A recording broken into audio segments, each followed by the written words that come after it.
ഈ പൗരത്വം ഇല്ലാത്ത ഒരാളെ കൊണ്ടിടുന്ന സ്ഥലത്ത് ഒരടിയും കണ്ട നീളം കണ്ടല്ല, ചെറിയ റൂമാന്നാ പറയണേ കേട്ടാ. ചെറിയ റൂമിന്റെ അകത്ത് ഇങ്ങനെ കൊണ്ടുപോയി നമ്മളെ ഇങ്ങനെ ആൾക്കാരെ കൊണ്ടുപോയി കൂട്ടം കൂട്ടമായി ഇടുമെന്നൊക്കെയാണ് ഇങ്ങനെ പറയുക. എല്ലാം നമ്മളെ പേടിപ്പിക്കാൻ, എല്ലാവരെയും എങ്ങനെയെങ്കിലും മുസ്ലിം ഉമ്മത്തിനെ ഭയപ്പെടുത്തുക. ഈ ഇതൊന്നും നടപ്പിലാക്കാനുള്ളതല്ല. നമ്മളൊന്ന് വരട്ടുക, നമ്മളൊന്ന് പേടിപ്പിക്കുക, ഇതേ ഇവരുടെ ലക്ഷ്യം. അതുകൊണ്ട് തന്നെയാണല്ലോ നമ്മളെ കൊണ്ടുപോയി അടച്ചിടുന്ന ജയിലിന്റെ അളവ് വരെ, റൂമിന്റെ അളവ് വരെ ഇവര് പറഞ്ഞു വെച്ചിരിക്കുകയാണ്. എന്നാൽ ഈ പൊട്ടന്മാർക്ക് ഇത്രയും നാളായിട്ട് തിരിയാത്തൊരു കാര്യമുണ്ട്. നമ്മളോട് ഇങ്ങനൊന്നും പറഞ്ഞാൽ നമ്മൾ പേടിക്കൂല എന്ന് ഇവർക്കറിയില്ല. യഥാർത്ഥ ഒരു മുസ്ലിം ഒരിക്കലും ഇതൊന്നും പറഞ്ഞിട്ട് ഒരു പേടിയില്ല. കാരണം എന്തേ? എനിക്കൊരു ബൈത്ത ഓർമ്മ വരിക. ഇവർ ഈ ജയിലറയുടെ കാര്യങ്ങളൊക്കെ പറയുമ്പോ എനിക്ക് തഴവ ഉസ്താദിന്റെ ഒരു ബൈത്ത ഓർമ്മ വരിക. ഏത് ബൈത്ത്? ഖബറിന്റെ ആഴമോ സോദരാ നീ നോക്ക്, അതിൽ മെല്ലെ നിന്നെ ഇറക്കലും ഒന്നോർക്ക്, ഇതുപോലെ ജീവിതകാലമില്ലൊരു കൊണ്ട് കുടുസായതും കണ്ടിട്ടുമുണ്ടോ പണ്ട്. തഴവ ഉസ്താദിന്റെ മനോഹരമായ ഒരു ബൈത്തുണ്ട്. ഇതാ പൊട്ട, നീ കബറ് കണ്ടിട്ടുണ്ടാ? സ്വന്തം ജന്മം കൊടുത്ത വാപ്പാനെ കൊണ്ടുപോയിട്ട് പള്ളിപ്പറമ്പിലെ ഒരു കുഴിക്കകത്തി ഇറക്കി വെച്ച നമ്മളോടാ ഈ ബിരുദന്മാർ ഇതൊക്കെ പറയാ. ജയിലിന്റെ നീളം ഇത്ര, വീതി ഇത്രയാണ്. സ്വന്തം ഉമ്മാടെയും വാപ്പാടെയും മയ്യത്ത് കൊണ്ടുപോയി കബറിൽ ഇറക്കി വെച്ചിട്ട് മിടിമണ്ണ് വാരിയിട്ട് പലകയെടുത്ത് വെച്ച് പുറയിൽ മുകളിൽ കുറച്ച് മണ്ണ് വാരിയിട്ട് 2 ചെടിയും നട്ട് വെള്ളം ഒഴിച്ചിട്ട് എന്താ പറയണേ? എന്നിട്ട് എല്ലാ വെള്ളിയാഴ്ചയും പള്ളിപ്പറമ്പിൽ പോകുമ്പോ നമ്മളെല്ലാവരും ഖബർ സിയാറത്ത് ചെയ്യാൻ പള്ളിപ്പറമ്പിൽ പോയിട്ട് എന്താ പറയണേ? നമ്മൾക്ക് അതിന്റെ അർത്ഥം അറിയാത്തണ്ട. എല്ലാം നമ്മളൊക്കെ പള്ളിപ്പറമ്പിൽ എത്രയോ പേരുടെ മയ്യത്ത് കബറടക്കാൻ പോകുന്നു. പള്ളിപ്പറമ്പ് കാണുമ്പോ പറയേണ്ട ഒരു ദുആ ഉണ്ടല്ലോ, അസ്സലാമു അലൈക്കും യാ ദാറ ഖൗമുൽ മുഅ്മിനീൻ ഇന്നാ ഇൻഷാ അല്ലാഹു ബിക്കും ലാഹിക്കും. ഇതിന്റെ അർത്ഥമെങ്കിലും ഈ പൊട്ടന്മാർക്ക് പഠിക്കായിരുന്നു. വെറുതെ കയറി ഇങ്ങനെ ഭയങ്കര ബുദ്ധിയുള്ളവന്മാരാണെന്ന് പറഞ്ഞ് വലിയ വലിയ സ്ഥാനങ്ങളിൽ ഇരിക്കുന്നവർ ഈ ഒറ്റ അർത്ഥം വായിച്ചാൽ മതിയായിരുന്നു. എന്താ പറയണ? അസ്സലാമു അലൈക്കും ആപ്പാ, അസ്സലാമു അലൈക്കും എന്താ പറയണത്? ഞാനും വരുന്നുണ്ട് ഇങ്ങോട്ട് തന്നെ, ഇങ്ങോട്ട് പള്ളിപ്പറമ്പിലോട്ട്. പള്ളിപ്പറമ്പിൽ പോയി കബറിൽ കിടക്കുന്ന മനുഷ്യനോട് സലാം പറഞ്ഞിട്ട് പറയുന്നത് എന്താ? ഇൻഷാ അല്ലാഹ് ഞാൻ ഇങ്ങോട്ട് തന്നെയാ വരുന്നതെന്ന്. അപ്പൊ അങ്ങോട്ട് പോകാൻ കാത്തിരിക്കണം നമ്മളോടാ ഇതൊക്കെ പറഞ്ഞ് ഭയപ്പെടുത്തുന്നത്. വെറുതെ ചങ്ങായിമാരെ പറഞ്ഞുകൊണ്ട് നടക്കണ ഇങ്ങനെ ഉള്ളൂ, ഒന്നും സംഭവിക്കാൻ പോകുന്നില്ല. നമ്മുടെ കൂടെ അല്ല ഉണ്ടല്ലോ. ഇവനെയൊക്കെ പടച്ചത് അല്ലയല്ലേ? ഇവനെ പടച്ചതും അല്ല തന്നെയല്ലേ? പിന്നെ നമ്മുടെ ന്യൂനപക്ഷം, അതൊക്കെ ആരാ പറഞ്ഞ ന്യൂനപക്ഷം എന്നൊക്കെ? 2 ദിവസം മുമ്പ് കൊല്ലം ജില്ലയിൽ ആശ്രമ മൈതാനത്തിൽ 40 ഏക്കറിന്റെ അകത്ത് സ്ഥലം തികയാതെ ആൾക്കാർ പുറത്തു നിന്നേ. ഈ മുസ്ലിം ഉമ്മത്തിന്റെ നമ്മൾ അത്ഭുതപ്പെട്ടു പോയി. കൊല്ലം ജില്ലയിൽ സമസ്ത കേരള ജമിയത്തുൽ മുഅല്ലിമീന്റെ 60ാമത് വാർഷികം 40 ഏക്കർ വസ്തു അത് വാങ്ങി പടച്ചവൻ ഇങ്ങനെ വാടകയ്ക്ക്. എന്തിനാ ഇത്ര സ്ഥലമെന്നാ ചോദിച്ചേ? എന്റെ പ്രിയപ്പെട്ടവർ, അവസാനം ആ സ്ഥലം മുഴുവനും നിറഞ്ഞിട്ട് പുറത്തേക്ക് അല്ലാഹുവേ, സമസ്തയുടെ മദ്രസയിൽ പഠിപ്പിക്കുന്ന ഉസ്താദന്മാരുടെ മാത്രം ഒരു പരിപാടി വെച്ചപ്പോ ഇത്രയും 4 ലക്ഷത്തിൽ പുറം ആൾക്കാരുണ്ടായിരുന്നു. ഇപ്പൊ നാളെ എങ്ങാണ്ട് എറണാകുളത്ത് അടുത്ത പരിപാടി 5 ലക്ഷം പേര്. ഇതെല്ലാം കൂടെ ഇറങ്ങിക്കഴിഞ്ഞ ഇമാരൊക്കെ എന്ത് ചെയ്യുന്ന ആലോചിക്കുന്നത്.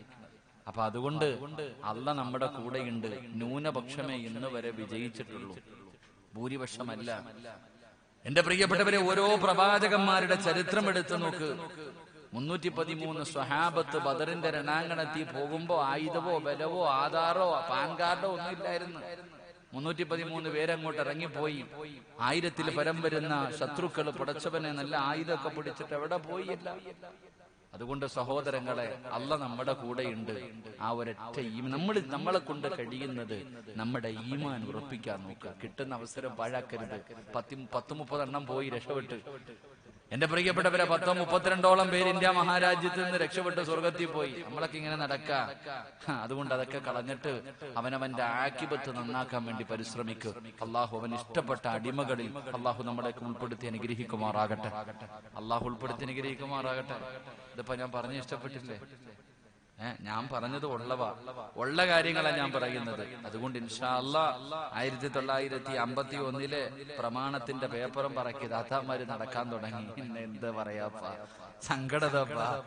ഇപ്പോഴേ ഇറങ്ങാ, പഞ്ചായത്തിലും വില്ലേജിലൊക്കെ നടക്ക. എന്തിന്? 51-ലെ എത്രയൊക്കെ പെരഞ്ഞു നടന്നിട്ട് ഒരു കാര്യമില്ല. ഞാൻ പറയുന്നത് ഇതൊക്കെ ഉള്ളവരാ പേടിക്കേണ്ടത്, ഇല്ലാത്തവരൊരു പേടിക്കാൻ വേണ്ട. മുകളിൽ ആകാശം, താഴെ ഭൂമി.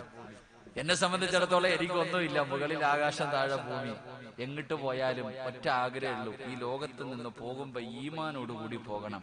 അങ്ങനെ ഒരു യാത്ര ആരെങ്കിലും തരുമെങ്കിൽ പോയി മേടിക്കാനാ ഞാനിരിക്കുന്നത്. അള്ളാഹു നമുക്ക് എല്ലാവർക്കും നല്ല മരണം നൽകി അനുഗ്രഹിക്കുമാറാകട്ടെ. അതുകൊണ്ട് ഇൻഷാ അല്ലാഹ് നമ്മൾ നിന്ന് 2019 വിട പറഞ്ഞ്, എന്റെ പ്രിയപ്പെട്ടവരെ, നമ്മുടെ ന്യൂ ഇയർ ഒന്നുമല്ല എങ്കിലും ഇംഗ്ലീഷ് മാസം അനുസരിച്ച് നമ്മൾ നിന്ന് 2019 വിട പറഞ്ഞ് 2020 കാലെടുത്ത് വെക്കുമ്പോ, ആ ഒരു പുതിയ വർഷം നമ്മളിലേക്ക് കടന്നു വരുമ്പോ അൽഹംദുലില്ലാഹ് ഒരു നന്മ ചെയ്തുകൊണ്ട് വേണം നമുക്കിവിടെ നിന്ന് പുതിയ വർഷത്തിലേക്ക് കടക്കാൻ. അള്ളാഹു ഭാഗ്യം നൽകി അനുഗ്രഹിക്കുമാറാകട്ടെ. എല്ലാവരും എഴുന്നേറ്റ് ഇൻഷാ അല്ലാഹ്. കുറെ നേരം ആയില്ലേ താത്താൻ വരെ? എന്തപ്പാ ഉംറയ്ക്ക് പോകുമ്പോ കാണുന്ന തലേത്തുണിയാണല്ലോ വേണങ്ങൾ. ഇൻഷാ അല്ലാഹ് ഒരു 3 സ്വലാത്ത്. സല്ലല്ലാഹു അലാ മുഹമ്മദ്, സല്ലല്ലാഹു അലാ മുഹമ്മദ്, സല്ലല്ലാഹു അലൈഹി വസല്ലമ. അല്ലാഹുമ്മ സ്വല്ലി അലാ മുഹമ്മദ്, യാ റബ്ബി സ്വല്ലി അലൈഹി വസല്ലമ. അല്ലാഹു സ്വീകരിക്കുമാറാകട്ടെ, അല്ലാഹു സ്വീകരിക്കുമാറാകട്ടെ. ഉറക്കപ്പറ, അല്ലാഹു സ്വീകരിക്കുമാറാകട്ടെ. ഈ സ്വലാത്തിന്റെ ബറക്കത്ത് കൊണ്ട് അല്ലാഹു നമ്മുടെ ജീവിതത്തിലെ സർവ്വ പ്രയാസങ്ങളും സർവ്വ ഇടങ്ങേറുകളും അല്ലാഹു മാറ്റി തരുമാറാകട്ടെ. ഈ സ്വലാത്ത് പറഞ്ഞ നമ്മളെ എല്ലാവരെയും മരിക്കുന്നതിന് മുമ്പ് അഷ്റഫുൽ ഖൽഖ് നബി മുഹമ്മദ് മുസ്തഫ, അഷ്റഫുൽ ഖൽഖ് നബി മുഹമ്മദ് മുസ്തഫ സല്ലല്ലാഹു അലൈഹി വസല്ലമ തങ്ങളുടെ റൗള ശരീഫ് സിയാറത്ത് ചെയ്യാൻ അല്ലാഹു നമുക്ക് എല്ലാവർക്കും ഭാഗ്യം നൽകി അനുഗ്രഹിക്കുമാറാകട്ടെ. അപ്പൊ ഇൻഷാ അല്ലാഹ് എല്ലാവരും അവസാനം വരെ ഇരിക്കല്ലേ. ഇന്ന് ഈ സമയം വരെ നിക്കെല്ലാരും നിന്ന്, എന്റെ പ്രിയപ്പെട്ടവരെ, ഇന്ന് ഈ സമയം വരെ ജീവിതത്തിൽ ചെയ്ത സർവ്വ പാപങ്ങളും പൊറുക്കണമെന്ന് ആഗ്രഹമുള്ളവരൊക്കെ ഒന്ന് കൈവയ്ക്കുക. ഇന്ന് ഈ നിമിഷം വരെ 2019 നമ്മൾ നിന്ന് വിട പറയുമ്പോൾ ഇത്രയും വർഷക്കാലം നീ നിന്റെ ജീവിതത്തിൽ ചെയ്ത സർവ്വ പാപങ്ങളും പൊറുക്കണോ വേണ്ടേ? ആഗ്രഹമുള്ളവരൊക്കെ ഒന്ന് കൈവയ്ക്കുക. ആ പൊക്കി താത്ത നല്ല വളയും മോതിരൊക്കെ ഉണ്ട് കേട്ടാ. എല്ലാം ഇന്ന് ഊരിക്കോണം. ഇന്നിവിടെ ഊരി കൊടുത്തിട്ട് എല്ലാവരും പൊക്കോണം ഇൻഷാ അല്ലാഹ്. അള്ളാഹു നല്ല യാത്ര നമുക്ക് എല്ലാവർക്കും നൽകി അനുഗ്രഹിക്കുമാറാകട്ടെ. അപ്പൊ പാവം പൊറുക്കണോ? സ്വർണം ചോദിച്ചപ്പോ അപ്പോഴേ കൈതാഴ്ത്തി. വേണ്ട, ഇങ്ങനെ സ്വർണത്തിന്റെ കാര്യം പറഞ്ഞപ്പോഴേ കൈതാഴ്ത്തി.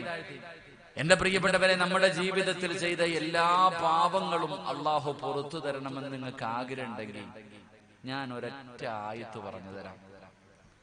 അള്ളാഹുവിന്റെ വിശുദ്ധമായ ഖുർആനിലെ ഒരൊറ്റ ആയത്ത് ഞാൻ പറഞ്ഞു തരാം. ഇന്ന് ഇവിടെ ഇരുന്നിട്ട് ഓതേണ്ടവരൊക്കെ ഓതിക്കോണം. നല്ല ഇഖ്ലാസോടുകൂടി, നല്ല ഒരു മനസ്സോടുകൂടി ഇന്ന് ഈ സദസ്സിൽ ഇരുന്നു കൊണ്ട് ഖുർആനിലെ ഒരൊറ്റ ആയത്ത് ഞാൻ അങ്ങോട്ട് പറഞ്ഞു തരാം. ഓതേണ്ട രീതിയിൽ ഓതിയാ 30 കൊല്ലം 40 കൊല്ലം 50 കൊല്ലം ചെയ്തത് മുഴുവനും കഴുകിക്കളഞ്ഞിട്ട് ഒരു ഉമ്മ പെറ്റ മകനെ പോലെ ഇന്നിവിടെ ഇറങ്ങിപ്പോകാം. അള്ളാഹു ഭാഗ്യം തരുമാറാകട്ടെ, അള്ളാഹു ഭാഗ്യം തരുമാറാകട്ടെ.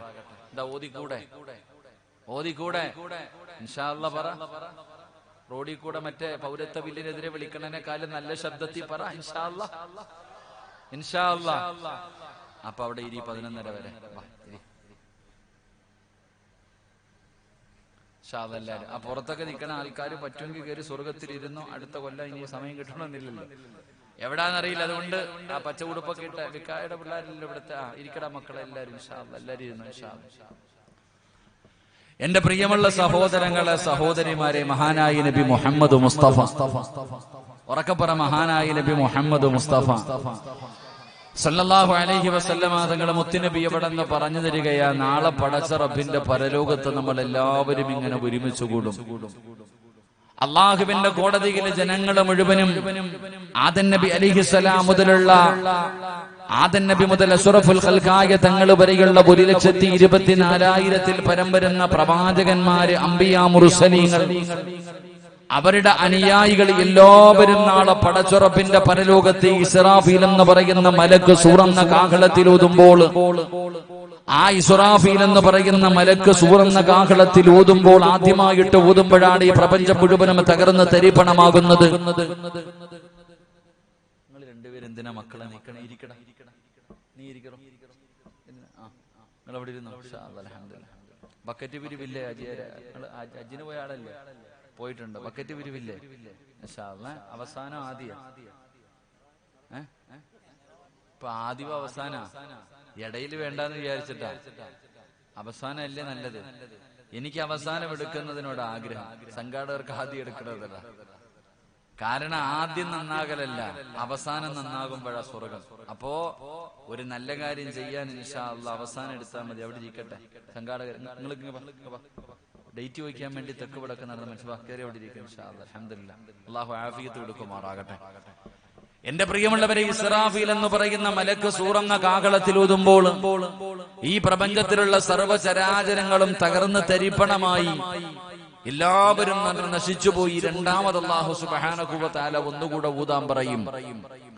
ആ മലക്കിന് അല്ലാഹു റൂഹ് കൊടുത്തിട്ട് രണ്ടാമത് ഇസ്രാഫീൽ എന്ന് പറയുന്ന മലക്കുണ്ടല്ലോ, ആ മലക്കിനോട് അല്ലാഹു സുബ്ഹാനഹു വ തആല ഊതാൻ പറയുകയാണ്.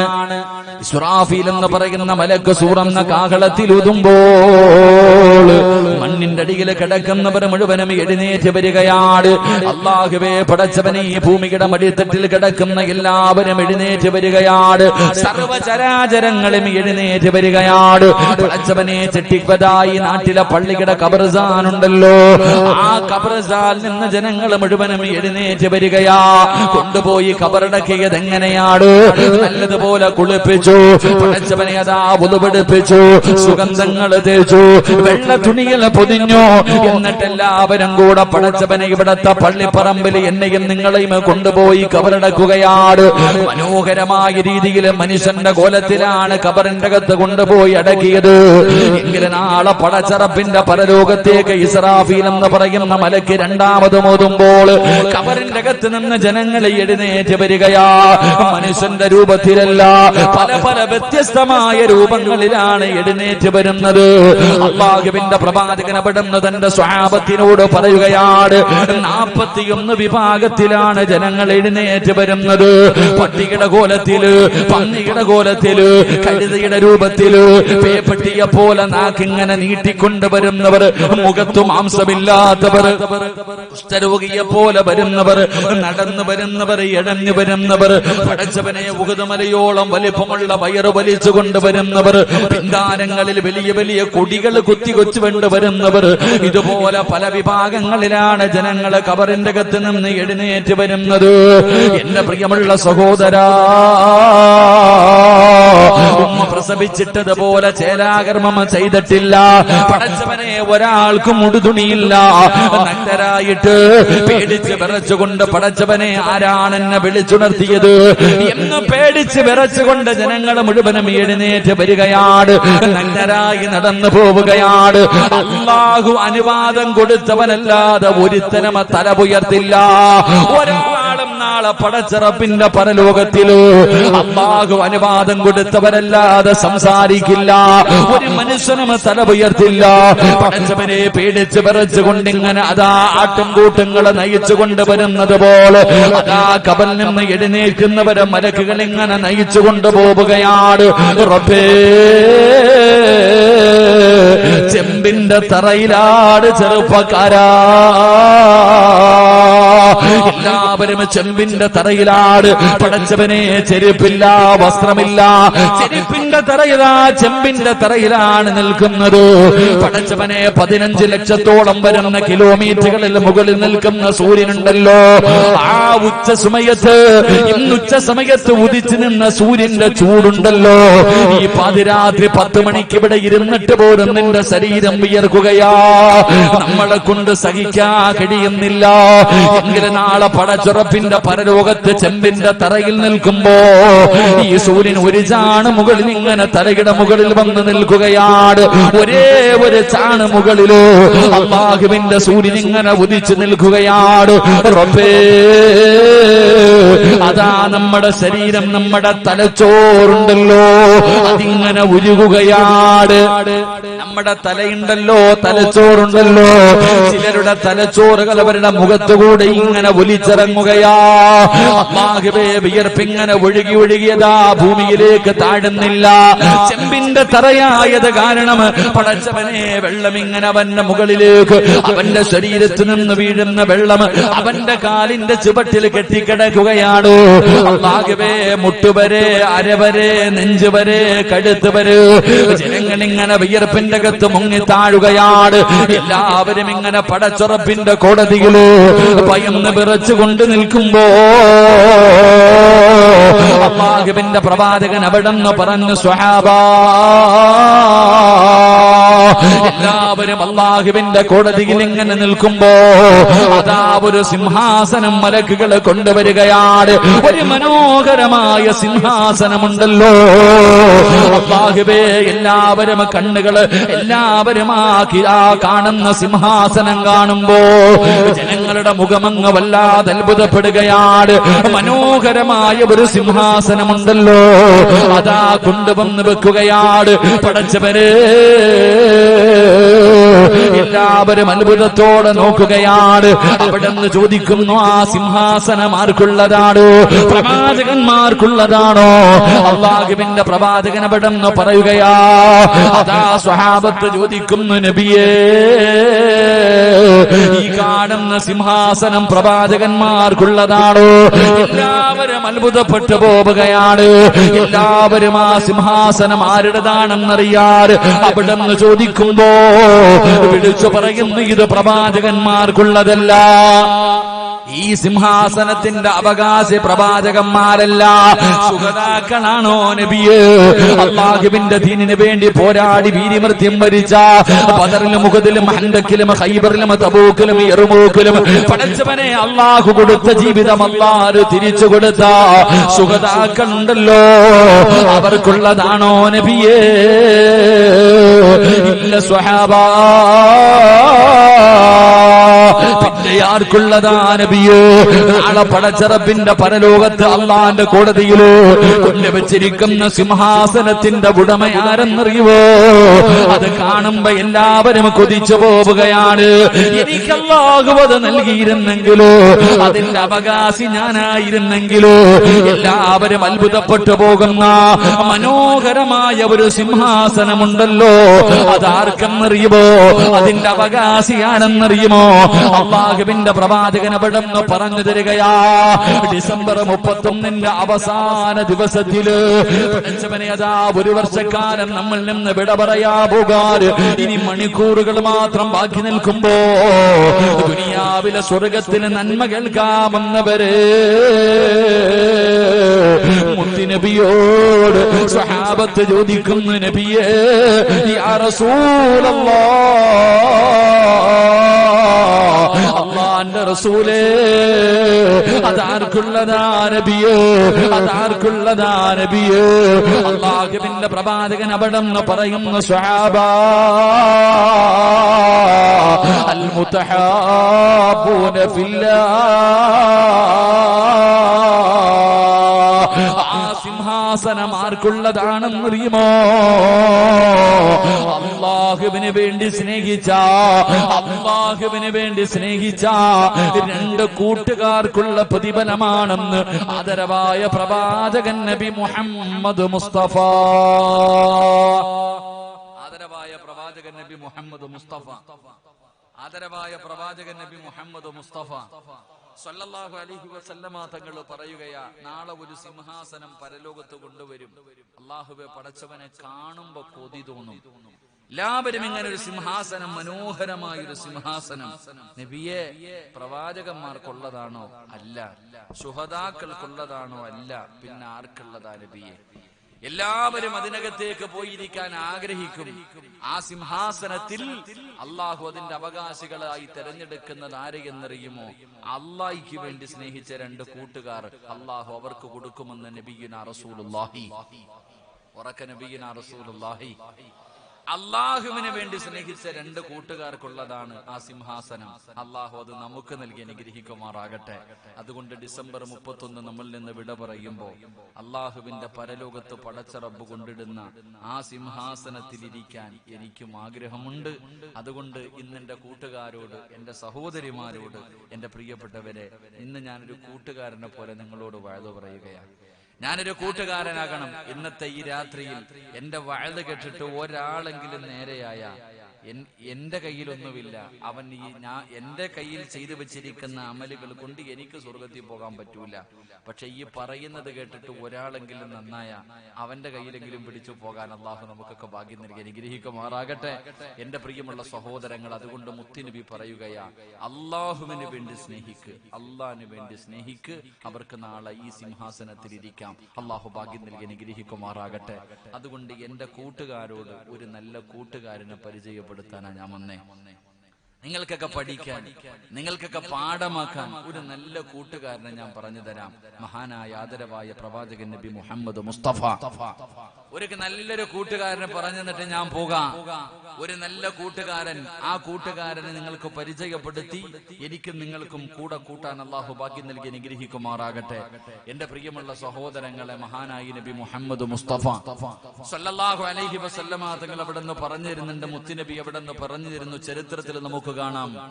എന്റെ പ്രിയമുള്ള സഹോദരങ്ങളെ, അള്ളാഹുവിന്റെ മരണത്തെക്കുറിച്ചുള്ള ചിന്തകൾ നമ്മളിലേക്ക് കടന്നു വരണം. മരണത്തെക്കുറിച്ച് അവിടെ നിന്ന് പരിശുദ്ധമായ ഖുർആന് പരിചയപ്പെടുത്തുമ്പോ മരണത്തെക്കുറിച്ചുള്ള ഒരു കാര്യങ്ങൾ അല്ലാഹു അവിടെ നിന്ന് ഇങ്ങനെ പറഞ്ഞു കൊടുക്കുമ്പോൾ പരിശുദ്ധമായ ഖുർആൻ ഇങ്ങനെ ബോധുകയാണ്. അതാ ഒരു ചെറുപ്പക്കാരനുണ്ടല്ലോ, അല്ലാഹുവിന്റെ പരിശുദ്ധമായ ഖുർആൻ ഇങ്ങനെ ഓതിക്കൊണ്ടിരിക്കുമ്പോൾ ആ ഖുർആനിന്റെ അകത്ത് മരണത്തിന് ശേഷമുള്ള ജീവിതത്തെ കുറിച്ച് പറയുന്ന, അല്ലാഹുവേ, മരണത്തിന് ശേഷമുള്ള യഥാർത്ഥമായ ജീവിതത്തെ കുറിച്ച് പറയുന്ന അതാ പല ആയത്തുകൾ ഇങ്ങനെ ഓതുമ്പോ ഒരു ചെറുപ്പക്കാരൻ തന്റെ വീട്ടിലേക്ക് കടന്നു പോവുകയാണ്. ഈ പാതിരാത്രി ഒരുമിച്ച് കൂടിയ ആണിനും പെണ്ണിനും കൂട്ടുകൂടാതെ നിങ്ങൾ ഈ കൂട്ടുകാരനെ പോലെയാകെ നിങ്ങൾ ഇന്നത്തെ രാത്രി മുതൽ പടച്ചവനെ 2020 തുടങ്ങുമ്പോ നിങ്ങൾ ആരെ പോലെയാകണമെന്നറിയുമോ? റബീഅത്ത് ബിൻ ഹുസൈം എന്ന് പറയുന്ന ചെറുപ്പക്കാരനെ പോലെയാകണം. ആരാ റബീഅത്ത് ബിൻ ഹുസൈം എന്നറിയുമോ? അല്ലാഹുവേ, അതാ മരണത്തിന് ശേഷമുള്ള ഒരു ജീവിതത്തെ കുറിച്ച് അവിടുന്ന് ഖുർആൻ ഇങ്ങനെ ബോധിക്കൊണ്ടിരിക്കുമ്പോൾ കബറും കബറും ആ കബറിന്റെ അകത്തുള്ള അദാബുകളും നാളെ പടച്ചറപ്പിന്റെ പരലോകത്ത് കടന്നു വരുമ്പോ ആ പരലോകത്തിന്റെ അവസ്ഥകളും അതിനെ കുറിച്ച് ഇങ്ങനെ പറഞ്ഞു കൊടുക്കുന്ന പരിശുദ്ധമായ ഖുർആനിലെ ഒരായത്ത് ഇങ്ങനെ കേട്ടപ്പോ ഈ റബിയ എന്ന് പറയുന്ന ചെറുപ്പക്കാരനുണ്ടല്ലോ, തന്റെ വീട്ടിലേക്ക് കടന്നു പോവുകയാണ്. തന്റെ വീട്ടിലേക്ക് കടന്നുപോയി. എന്നിട്ട് മണ്ണ് കുഴിക്കുന്ന ആയുധമെടുത്തു കൊണ്ടുവന്ന് വീടിന്റെ മുന്നിൽ ഒരു കബറങ്ങ് കുഴിക്കുകയാണ്. തന്റെ വീടിന്റെ വാതിൽ നിന്ന് വെളിയിലേക്ക് ഇറങ്ങുമ്പോ അല്ലാഹുവേ കാണുന്നതിന് വേണ്ടി തന്റെ വീടിന്റെ മുന്നിൽ ഒരു കബർ ഇങ്ങനെ കുത്തിയിടുകയാണ്. അവസാന കബറിന്റെ പണിയെല്ലാം പൂർത്തിയായി. അത് കഴിഞ്ഞ എല്ലാ ദിവസവും രാവിലെ ആ വീട്ടിൽ നിന്ന് വെളിയിലേക്ക് ഇറങ്ങുമ്പോൾ ഈ ചെറുപ്പക്കാരെ കബറിന്റെ അകത്തേക്ക് ഇറങ്ങുകയാണ്. കബറിന്റെ അകത്തേക്ക് ഇറങ്ങുകയാണ്. എന്നിട്ട് മയ്യത്തുകളെ കിടത്തുന്നത് പോലെ കബറിന്റെ അകത്ത് ഇറങ്ങിക്കിടക്കുകയാണ്. എന്നിട്ട് ആ കബറിന്റെ അകത്ത് കിടന്ന് കരയുകയാ. ഒരുപാട് സമയം കബറിന്റെ അകത്ത് കിടന്ന് കരയുകയാണ്. എന്നിട്ട് അവിടെ നിന്ന് എഴുന്നേറ്റ് തന്റെ ആവശ്യത്തിലേക്ക് പോയി. അവസാനം എല്ലാ ജോലികളും തിരക്കുകളും കഴിഞ്ഞ് അവസാന പാതിരാത്രി തന്റെ വീട്ടിലേക്ക് കടന്നു വരുമ്പോ അപ്പോഴും വീടിന്റെ കവാടത്തിൽ കുടിച്ചിട്ടിരിക്കുന്ന ആ കബറുണ്ടല്ലോ, ആ കബറിന്റെ അകത്ത് പിന്നെയും ഇറങ്ങിക്കിടക്കുകയാണ്. എന്നിട്ട് അതിനകത്ത് കിടന്ന് കരയുകയാ. അല്ലാഹുവേ, എന്താണ് അവിടെ കിടന്ന് പറയുന്നതെന്നറിയുമോ? കബറിന്റെ അകത്ത് കിടക്കുന്ന മനുഷ്യരുണ്ടല്ലോ, അവര് കബറിന്റെ അകത്ത് കിടന്ന് യാചിക്കുമെന്നാണ്. അല്ലാഹുവേ, ഒരവസരം തന്നാൽ,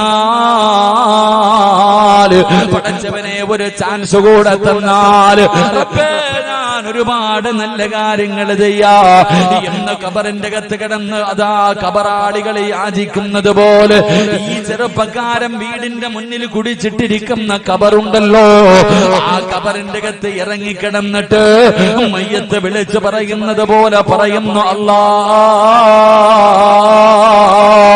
പടച്ചവനെ എനിക്കൊരവസരം തന്നിരുന്നെങ്കിലോ, പടച്ചവനെ ഞാൻ സൽക്കർമ്മങ്ങൾ ചെയ്യാൻ തമ്പുരാനോ, ഞാൻ നിസ്കരിക്കാൻ തമ്പുരാനോ, ഞാൻ ഖുർആൻ ഓതാ തമ്പുരാനോ, ഞാൻ ദിക്റുകൾ പറയാ തമ്പുരാനോ, ഞാൻ അല്ലാഹുവേ സദഖകൾ കൊടുക്കാ തമ്പുരാനോ, എനിക്കൊരവസരം തരണേ എന്ന് ഈ ചെറുപ്പക്കാരൻ തന്റെ വീടിന്റെ മുന്നിൽ കബർ കുഴിച്ചിട്ടിട്ട് രാവിലെയും വൈകിട്ടും ആ കബറിന്റെ അകത്ത് ഇറങ്ങിക്കിടന്ന് കരയുകയാ.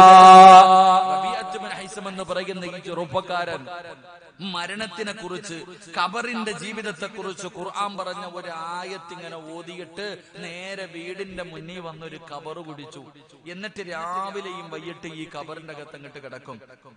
രാവിലെ സുബഹിക്ക് പള്ളിയിലേക്ക് പോകുന്നതിന് മുമ്പ് ഖബറിന്റെ അകത്ത് ഇറങ്ങി കിടന്നിട്ട് ഒരൊറ്റ കരച്ചല, അല്ലാഹുവേ ഒരവസരം താ പടച്ചവനെ, ഒരു ചാൻസ് കൂടെ താ തമ്പുരാനെ, അല്ലാഹുവേ എനിക്ക് ഒരുപാട് സൽക്കർമ്മങ്ങൾ ചെയ്യണം.